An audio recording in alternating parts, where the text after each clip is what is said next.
Is it an attorney? Or a barrister? Is it a trunk? Or a boot? Is it gasoline? Or petrol? It's another US versus UK showdown on this episode of Words Unraveled.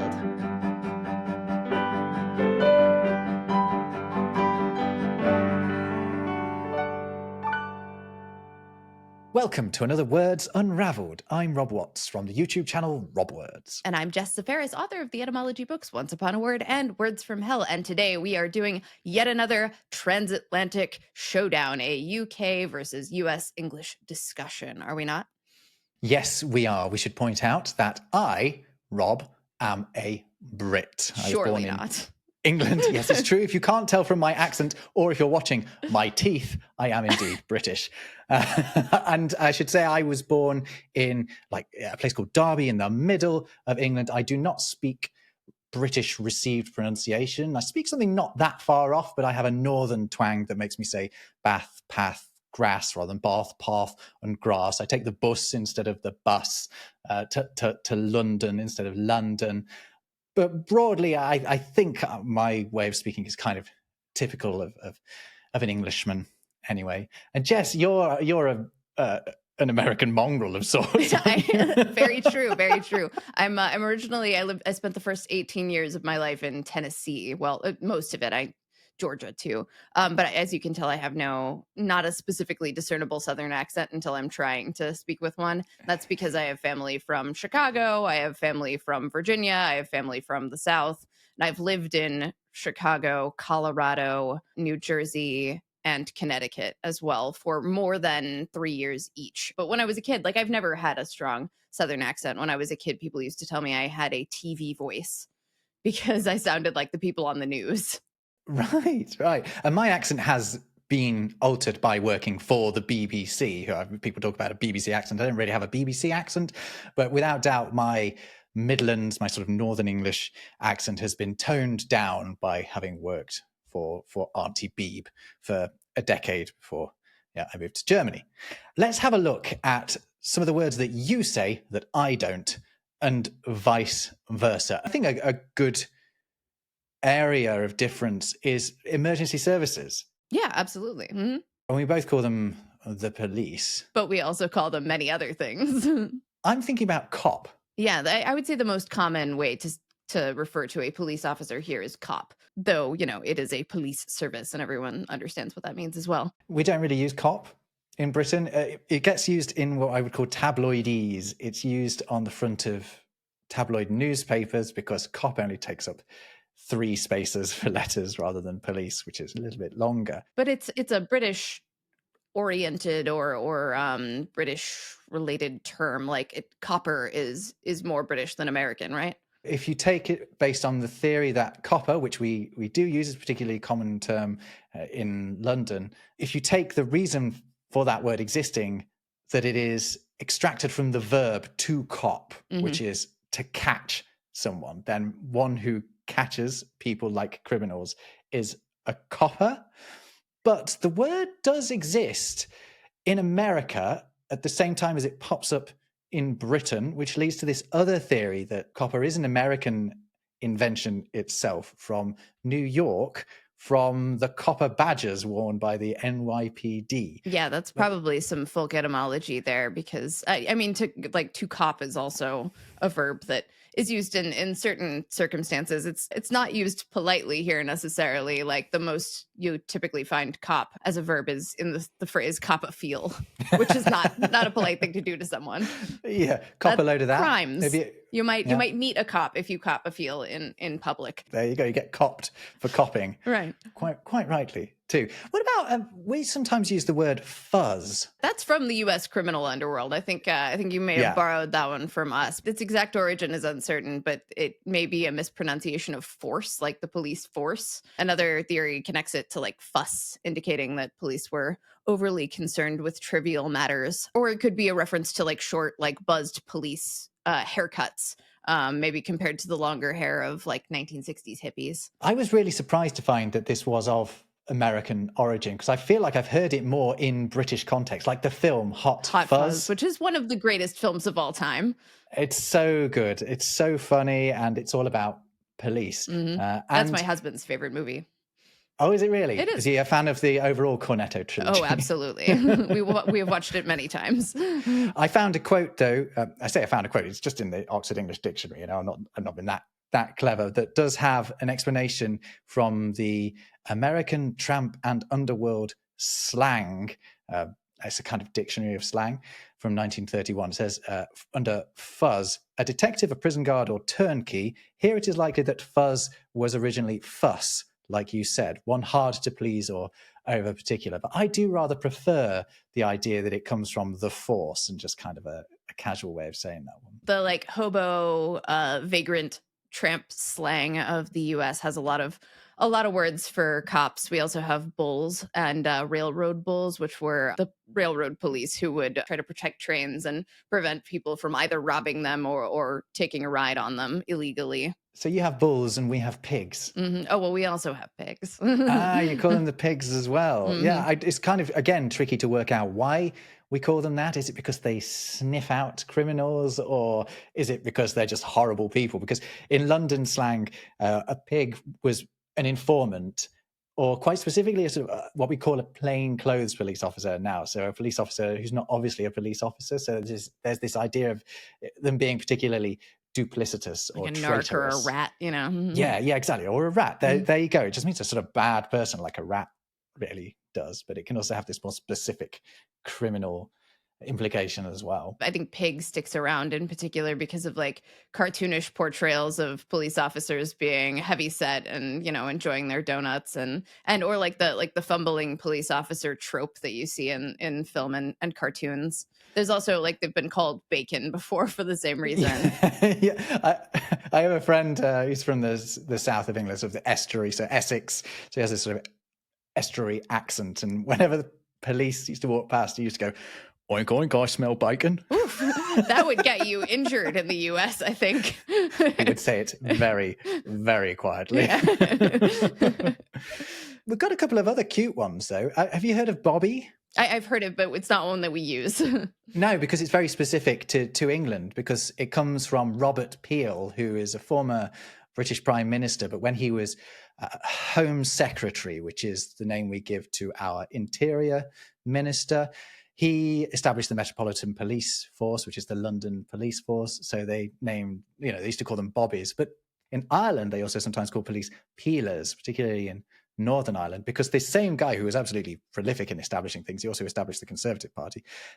Robert Peel set up the Irish Constabulary as well. This one isn't, I don't know that you would hear anybody calling a police officer this now, but in 1960s to like 1980s, maybe even a little later than that, Barneys were police officers because specifically that kind of like bumbling, inept police officer named after Barney Fife, played by Don Knotts on the Andy Griffith Show. Oh, okay. Not Barney the dinosaur. I also wondered I arrest you. It's also, You there's like, arrest it reminds me. me of a Cockney rhyming slang, right? Like being in Barney. Or having a Barney. Yeah, having a Barney is from Barney Rubble. Right. Trouble. Hey, interesting. Different that's TV characters. referencing an American character, American TV character. This must be Uh-huh. pretty modern, as Cockney rhyming slang goes. Another character we have is, have you heard of Smokies or ever seen Smokey and the Bandit? I have, but I haven't thought about where that comes from. Smokies are the cops in that, particularly Highway Patrol, and they're named after Smokey Bear because they wear the same or a similar looking hat. Oh, these are all quite adorable, really. aren't they? We've come some way since calling them bulls, pigs, and rats. By the way, we talk about bobbies on the beat to talk about police that are on patrol. You don't use the term beat, right? Or do you have beat cops? We have beat cops, yeah. There we go. Definitely, like especially in major cities. These are also historically have been known as flatfoots because they walk around a lot, and maybe their feet go flat, or also just because they're again bumbling and clumsy. Have you got any more of these copper nicknames? Because I think there's other aspects of the law that we could go into. I mean, there's the heat, slang for police who are actively pursuing suspects. The idea is like, police pressure, the heat's on. Have you actually heard these, by the way, or are these just like... The heat I have heard, yeah. Yeah, okay. I guess this one's more pop culture focused, but O or 5-0, originally from, again, the 1960s, Hawaii 5-0. I guess you could get into like Johnny Law as sort of a nickname that's similar to war nicknames like Tommy's and Charlie and Billy Yank and whatnot. The Popo, that one's pretty obvious. In Jamaican reggae culture, Babylon has been used synonymously for like any corrupt and oppressive authority, but also police forces, which is interesting because, Babylon's associated with corruption. And then we've got different kinds like feds and troopers, and then gumshoes for like private detectives. I mean, in Britain, we would never use feds. If you heard someone using feds, they're either doing it ironically or they're doing it in quite a sort of pretentious way, because we don't have a federal system. We don't have federal police, so we don't call them feds. Right. The feds is like largely affiliated with like the FBI, the DEA, the US Marshals, that kind of thing. So once you've been, copped and taken to the police station, who's going to represent you there? Who's going to be on your side? Well, here it would be an attorney, but that turned into a dirty word your side of the pond. It did? At least for a little while. So one of the reasons I was reading on this, and apparently one of the reasons that you use words like solicitor and barrister and other words aside from attorney is because it became so affiliated with some of the negative associations we have with lawyers. Yeah, didn't we once come across like a term for a shark as like a water attorney or something? Yeah. It wasn't exactly that. It was something like that. No, it was something like that. Yeah, I'll try and remember. But Sam Johnson even wrote, "I don't speak ill of anyone behind their back, but I believe the gentleman was an attorney." Excellent. Now we only really have one attorney that I can think of, which is the Attorney General, who is the lead advisor on the law to the Crown. Oddly enough, though, attorney is like the most like kind of gentlest and kindest word for a lawyer, because it means someone you can turn to. Originally, an attorney wasn't necessarily an attorney at law. They could be someone who represented you as a royal person or a higher ranking person who is having someone represent you in political matters. Yeah, it's a French word for a deputy, basically, someone who deputizes for you. But we do have other words, as you mentioned, for the people that do represent you when you're in a legal mess or you're trying to sue someone, I suppose. We have solicitor, which is someone who's going to give you legal advice when you're down the police station and maybe represent you in court. We have a barrister who is going to specialize in representing you in court and generally only sort of turns up once something has got to court. And then we also have KC, which recently, or relatively recently, although in the grand scheme of my life recently, changed from QC to KC, because that is from Queen's Counsel to King's Counsel. Yes, which is a KC or a QC, as was, is a high-ranking barrister, one that has been recognized for their excellence in advocacy. And we call all of these people, all of the above, solicitor, barrister, KC, we call them all lawyers, essentially. What's the deal your side of the pond? Lawyer and attorney. I mean, attorney is someone who represents you. Prosecutor is someone who prosecutes you. Lawyer could be either. Let's see. A lawyer has completed law school, may or may not have passed the bar. An attorney is a lawyer who has passed the bar and is licensed to practice law. But a lot of times they're used interchangeably. I don't know why I had never observed this before, but the origin of solicitor is kind of aggressive. Like it literally means like to provoke or disturb or to agitate. Yeah, it's to try and encourage a certain action, is to solicit, right? Which is why it's also been used in the past for sex workers, right? To solicit. Yeah. What are you doing when you solicit on the street? You're soliciting for business. Selling wares. You're trying to obtain business. You can be a canvasser. If you'll see signs around here that say no soliciting, and they don't mean no lawyers. They mean no salespeople. Right. So if you do solicit, you might find yourself needing a solicitor if you ended up in some sort of transatlantic sticky situation. A solicitation can also be another word for like an advertisement in a public space. While we're talking about courts, can I just raise something that came up while I was looking at your notes and writing my own notes for this episode? Because I was writing down the British and American terms next to one another. And between them, I was putting VS, versus, right?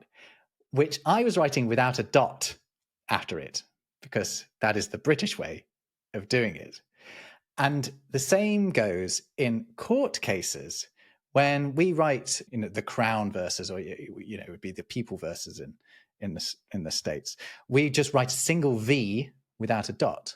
Whereas in American convention, you put a dot after those abbreviations for verses. That's right. In legal documentation, it's V dot after that. So like, and it comes through in the way that we refer to landmark legal cases like Roe v. Wade. Some style guides will express a preference for VS period instead of V period. Yeah, I think sporting fixtures tend to get the S, where legal cases do not. More job titles. Where can we go next? Let's go down the street to where would you pick up your prescriptions or your medicine? Oh, okay. Okay, so two terms come to mind here. One that my grandma would use that I wouldn't use anymore, which is chemist or chemist's shop. Which is funny because my dad is a chemist, but he does not work in a pharmacy. Yeah, funny. And there you go. You just said the other one, which is pharmacy, which is far more common usage. One thing I did learn about chemist while researching this as well is that the word should be alchemist. At some point, we've got confused and we've thought that the al at the start of there is the Arabic definite article. So we've taken it off and it's become chemist. But we should be going down the alchemist's shop, not the chemist's shop. I mean, the same thing happened with chemistry, too. Yes. Yeah, exactly. One caused the other. As a chemist, my dad formulates packaging or pigments and inks for food packaging. You don't want to eat any of those. Yeah, struggle to get a prescription for it. Yeah, right. Anyway, prescription is an interesting word as well, isn't it? It's one of those ones that's victim of metathesis. Some people say prescription instead of prescription. People will call them scripts around here. All right. Yeah. And do we have different terms for prescription medicine and over-the-counter medicine? Over-the-counter is what I would call. Yeah, I would say. But do you have you ever called it like pharmacy meds or something like that? Because that's not a thing that we would say. No, we wouldn't say meds. Like meds is an Americanism.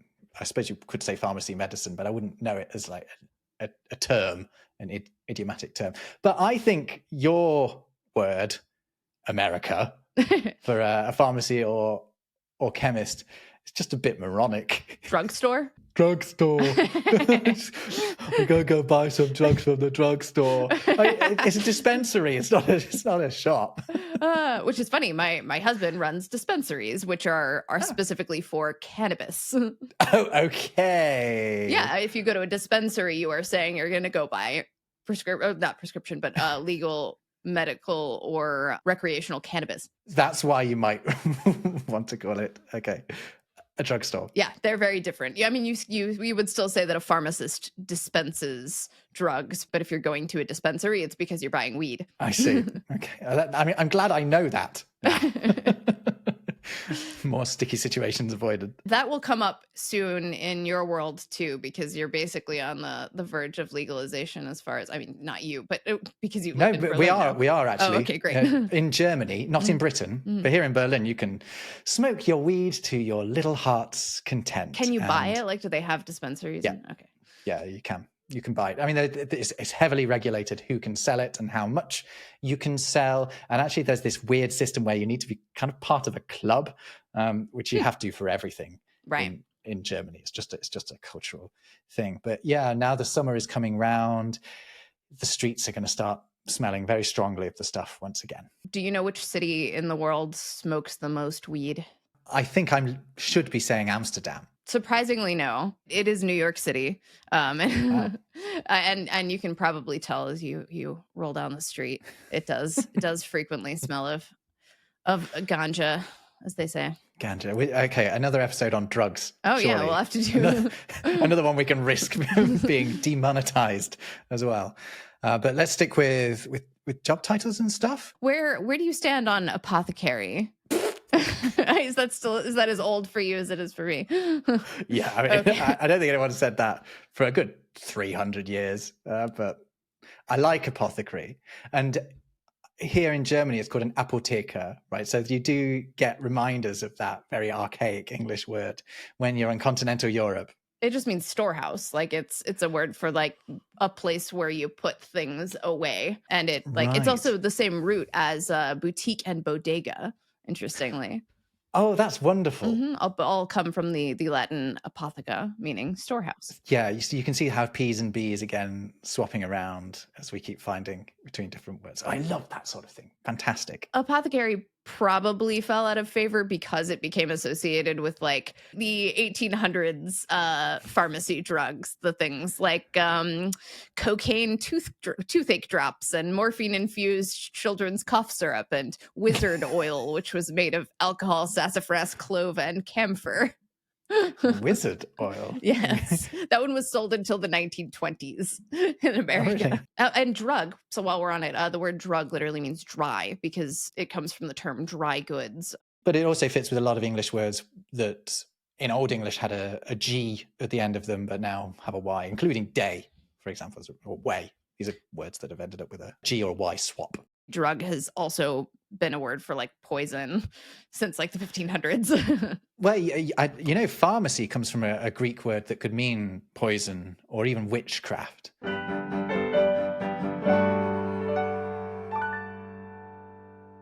We're driving away from the pharmacy and we are going back home. If you hop on a larger road, what are you calling it? I see where you're trying to lead me. Okay.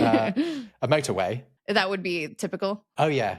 So we would hop on the highway or the interstate, depending on where it goes. We wouldn't use those. Although, the rules of the road in Britain are written out in a book called the Highway Code. So we do recognize the idea of highways. We also have dual carriageways. A lot of people think a dual carriageway in Britain is a road with 2 lanes, but that is not correct. 2 lanes on each side. What it is that the carriageway is the tarmac, the line of tarmac that goes in one direction. And it's dual because there is another load of tarmac, a road, going in the other direction. They're running dual to one another. So it's nothing to do with the number of lanes. It's to do with the fact that there is a barrier between the traffic going in one direction and the traffic going in another. There you go. There are a bunch of differences there, like carriage to start out with, but also tarmac is only at an airport on our side of the pond.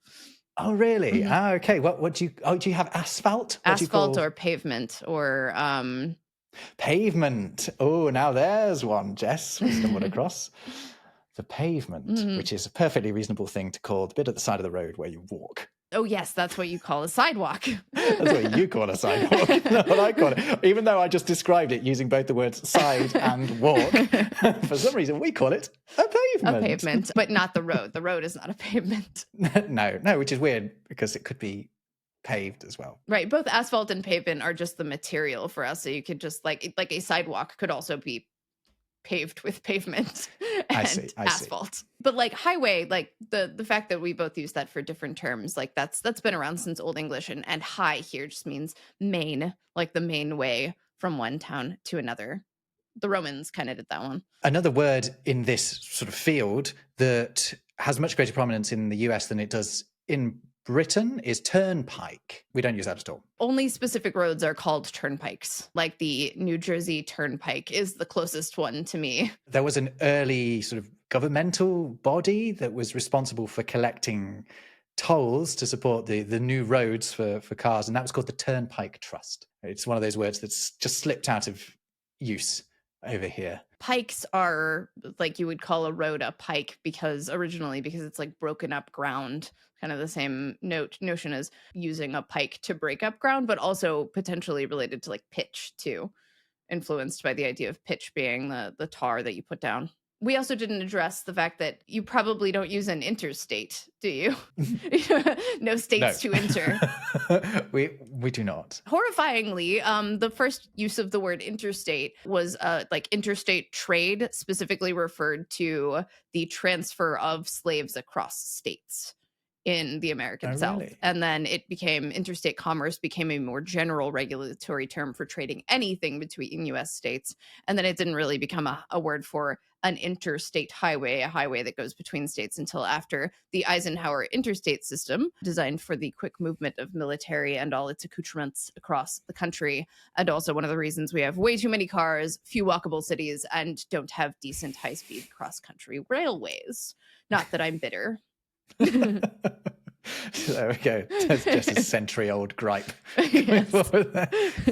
Yeah, I mean, it's kind of the obvious name to give a road that goes between states. It just is. I mean, not to get too boring about it, but in Britain we have M roads, which are motorways. We have A roads, which are dual carriageways, and we have B roads, which are slightly smaller. And then I think technically, like even smaller roads are C roads, but we don't really talk about them. I didn't know the difference between any of those, so that Well, I mean, you don't need to. Just know which side to drive on. That's all I'm saying. I also I mention facts about the interstate with a degree of bitterness, but at the same time, I've also experienced like the romanticism of driving from like Denver to LA. I have dreams of driving across the United States on the interstates or whatever. I have to actually get over there and do it sometime. But luckily, I'm now living in a country that rides on the right side of the road, so I might not perish by driving the wrong side. Did you find that to be a difficult adjustment? No, not really. I mean, once you've gone round your first roundabout, which I guess you'd probably call something different. Apparently people do, but I've always called them roundabouts. I don't know if I'm broken or what, but like other people call them, what do they call them? Traffic circles. No, I mean, we can call them traffic islands as well. But once you've gone around your first one the wrong way, something switches in your brain generally, and you're all right. Although you should ask Martin, who edits this podcast, what happens when you pick the wrong side. Oh, no. He's all right. He's all right. Everyone's fine. I think I would mess that up. I don't know. Actually, my wife prefers that I don't drive when we're over here in Germany.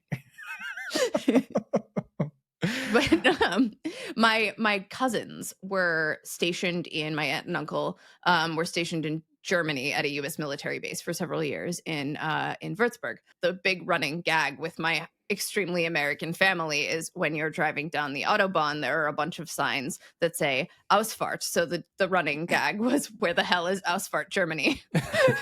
Okay, because that is the obvious. It's not the obvious joke when you see signs that say fart on them.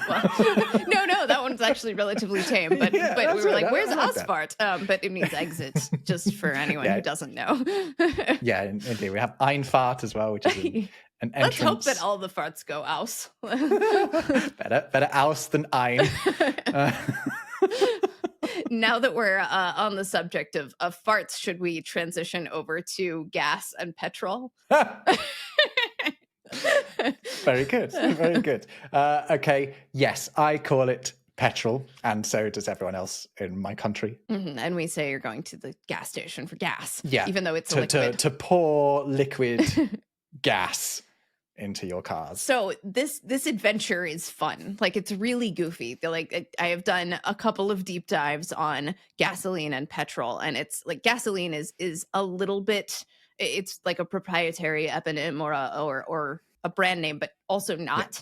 And it's been through several layers of etymological nonsense. So it all started with John Cassell, who was English. He sold refined petroleum for powering lamps. And based on his name, he called it gasoline. And you might think that he used the Latin-derived elemental suffix ine, I-N-E, to make it sound sciencey. But no, he was using a Greek-derived suffix ellene, meaning olive. So he was saying it's Cassell oil, much like the olive. But then an Irishman named John Boyd started selling counterfeit gasoline in his shop, and Cassell found out and sent him a nastygram insisting he desist. So Boyd changed the spelling of his product to gasoline, and then American refineries took gasoline and turned it to gasoline, and then added some chemistry logic so that they retconned the etymology to become gas because it combusts.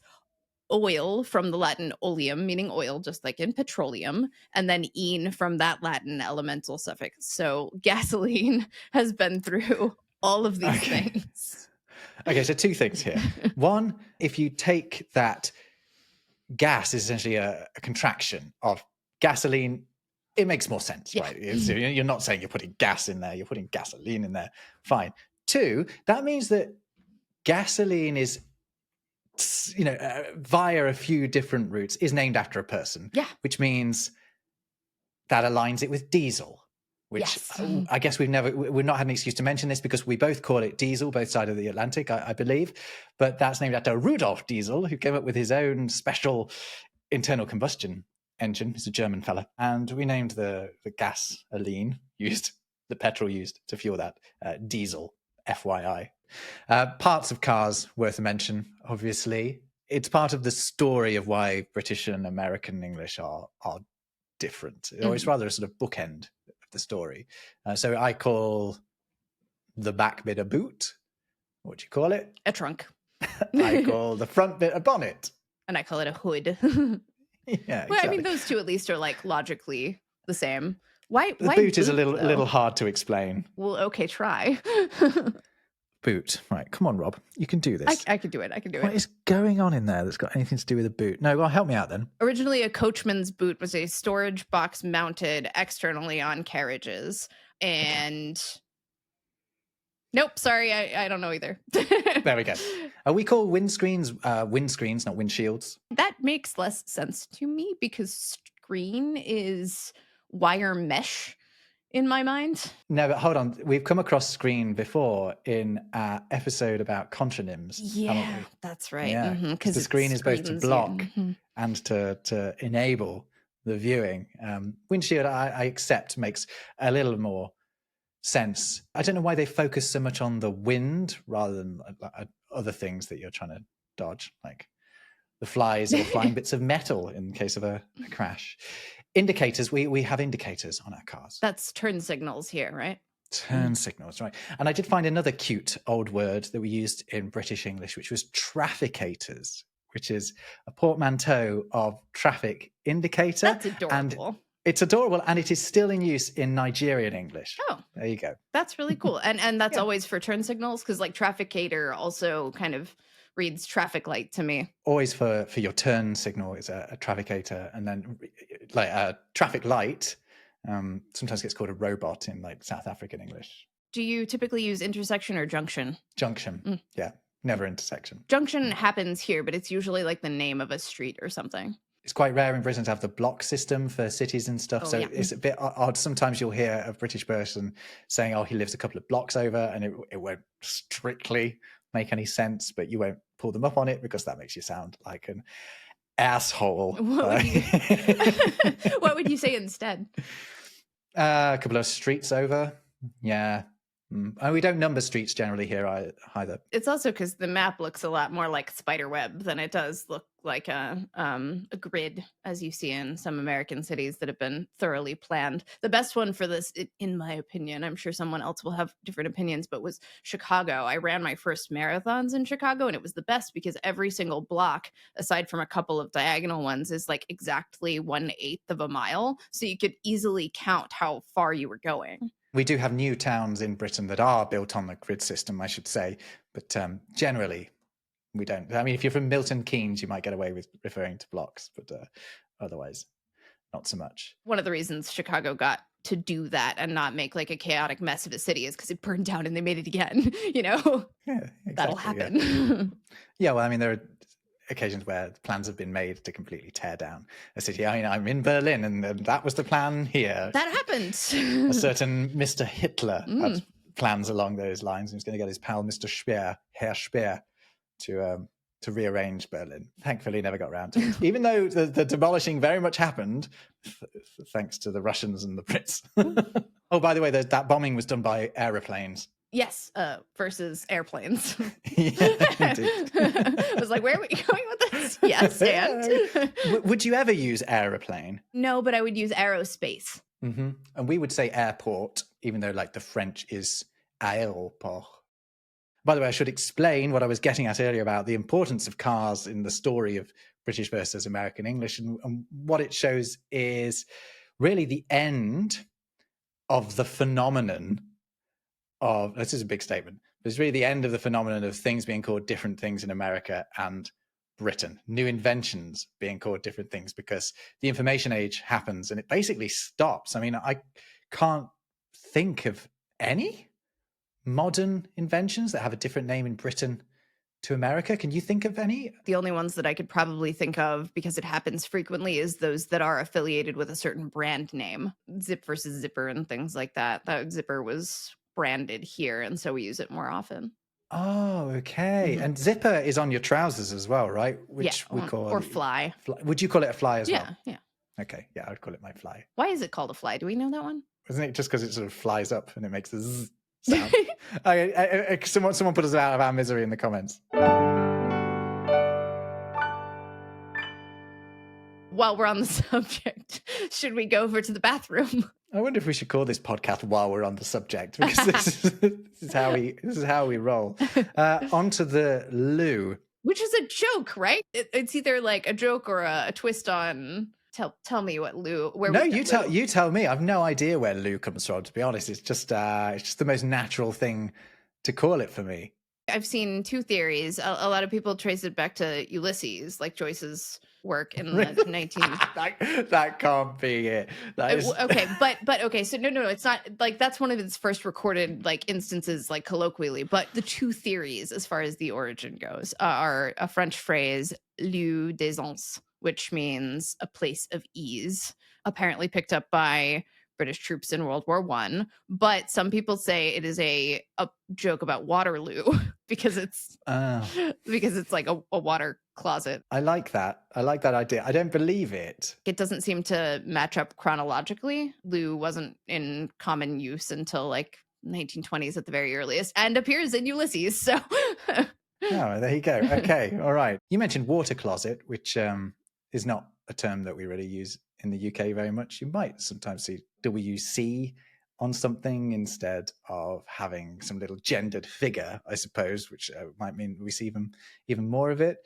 The interesting thing about toilets is we don't really have a mainstream word for toilet that is not some form of euphemism, because yeah, even oh no, yeah. toilet Restroom, bathroom, mean and toilet are all euphemisms. yeah, toilet comes from a French word for a towel. I mean, the best one I can think of that is, describing what it does is the shitter. Where can I find your porcelain defecation closet? Yeah, exactly. It is unusual, but they are. Restroom, I can't get my head around. Originally, a restroom was a separate, like it was a different kind of room, sometimes attached to a room where you would find a toilet, Right. but they were just like a place where you could go and like, I don't know, feel better. Yeah, which Just you go, can. go rest. And Relax and- something. right, you could find them in like public buildings and things like that, or in a workplace or something. The break room may be the precursor to that, and then bathroom was, of course, originally a room with a bath in it, and therefore usually much larger because it would be like a public bathroom. But now everything is more condensed, and it's just a place where you go to, I guess, bathe your hands. Or you have a washroom where you're also washing your hands after doing a big poo. Yep, exactly. Ah. I'm making myself blush now. I was just thinking, I have bidets in my house and they're not standard here. And now I am spoiled. Do not want to use public restrooms because there's no bidet. It's just not adequate anymore. I was going to ask you how you use it, but it's not even remotely appropriate. What? At what stage of the process does one use the bidet? The end, right? I mean, yeah, I get that. Oh God, it's excruciating. Do you wipe first? No, you do that after. You don't have Okay. bidets? I grew up with a bidet in my house. Yeah, we pronounce it differently, by the way, and never used it for that purpose. It had a fountain in the middle of it, which I liked to play with. Have you ever accidentally triggered the bidet and just like soaked your whole bathroom? Honestly, I wish I wasn't wearing a jumper. It's so hot. I went to Japan and I took full advantage of the various accoutrements that are there to help you cleanse yourself. So I hope she doesn't mind me mentioning the story, but I have a friend who is who used to be the social media manager for Tushy, which is a popular bidet brand here. Her last name was Spicer. And so she had a coupon code that she would share with her friends that was in all caps spicy hole. And you could get a discount on your Tushy bidet using the discount code spicy hole.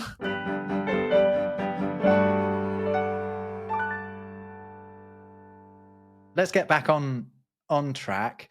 Talk about some more household items. Actually, that seems like a good place to go. Another one that's kind of insulting, Scotch tape, which you call by something else. Yeah, we just call it sellotape, Yeah. right?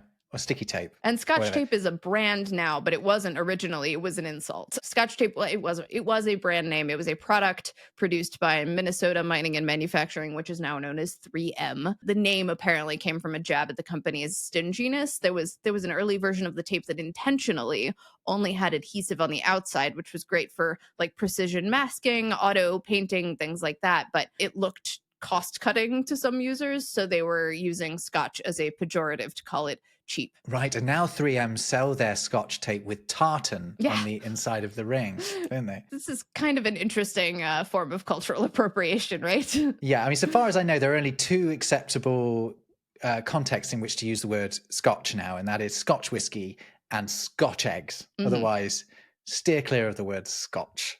On the subject of cellotape, which is cellophane and tape, it's portmanteau. Yeah.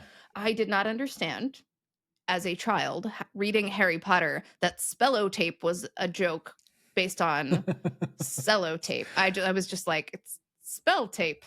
That makes sense. But now I'm like, Yeah. oh. I bet the publishers knew that as well. They thought, this still works. It still works. Yeah. They didn't have to change it like they changed the title. They didn't have to change the title.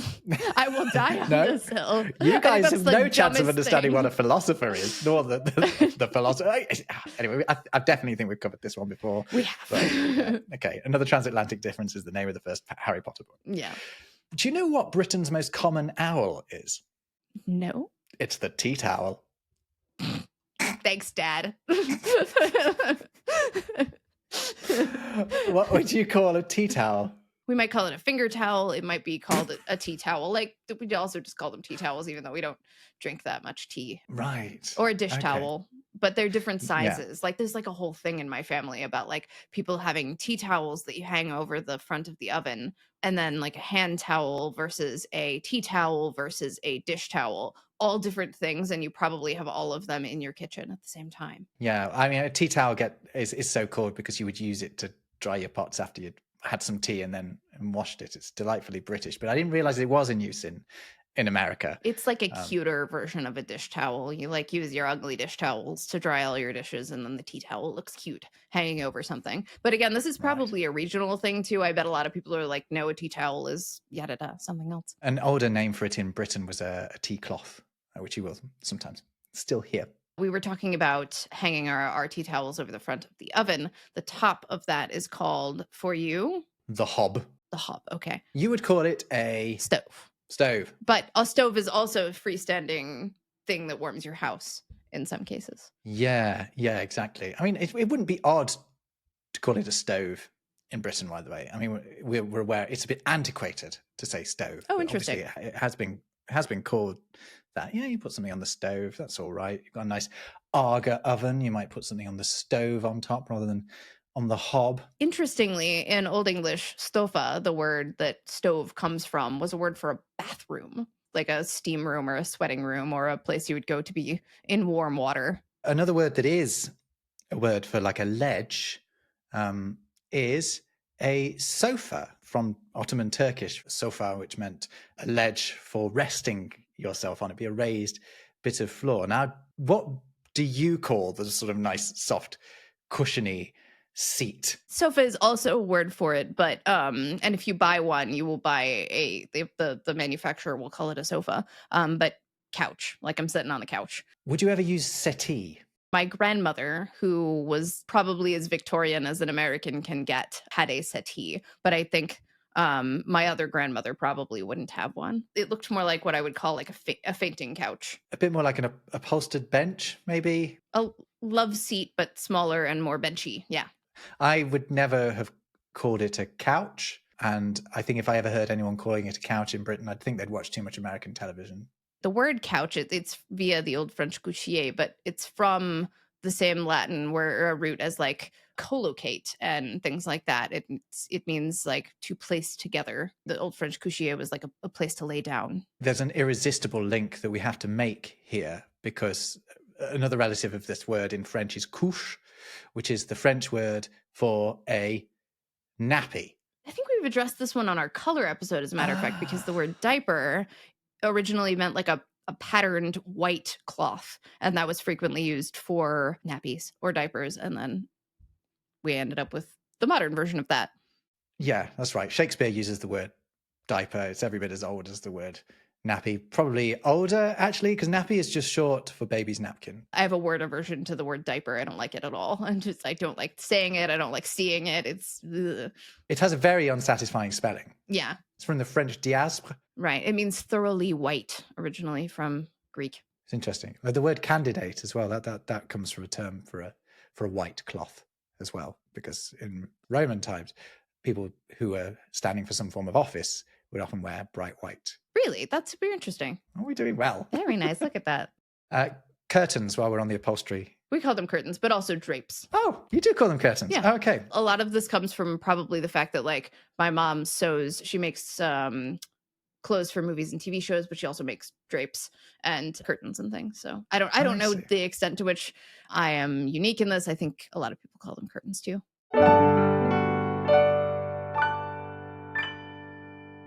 Listen, Jess, this has absolutely flown by, but having now couched and draped, perhaps we should wrap up this episode of Words Unravelled. We'll probably do another one of these in the future. We've been talking about the kinds of recurring episodes that have endless potential. So drop in the comments if you're watching on YouTube some of your favorite differences between UK and US English, and we'll maybe address those next time. Yeah, we've still got to get into differences in punctuation, differences in grammar, just differences in how we phrase things, as well as we've really focused on vocabulary here. And if you do want to know more about why British and American English did diverge over the past 200-300 years, then do watch that other episode that we recorded. I guess we'll put a link to it in a few seconds' time. But before that, we have an exciting new announcement and an option for our viewers on YouTube. We are introducing a membership option with a couple different tiers you can check out. Yeah, a few people have said that they'd like to be able to support the podcast, but we don't really have a way of doing that. There is a super thanks button, which people have been very generous to throw a few pennies our way in the past. But we have now introduced these membership tiers, which is where you can, can pay a few dollars or whatever your local currency is and pick up a perk or two. Excellent. We look forward to seeing you there, and we hope you'll tune in to another Words Unraveled. Cheerio.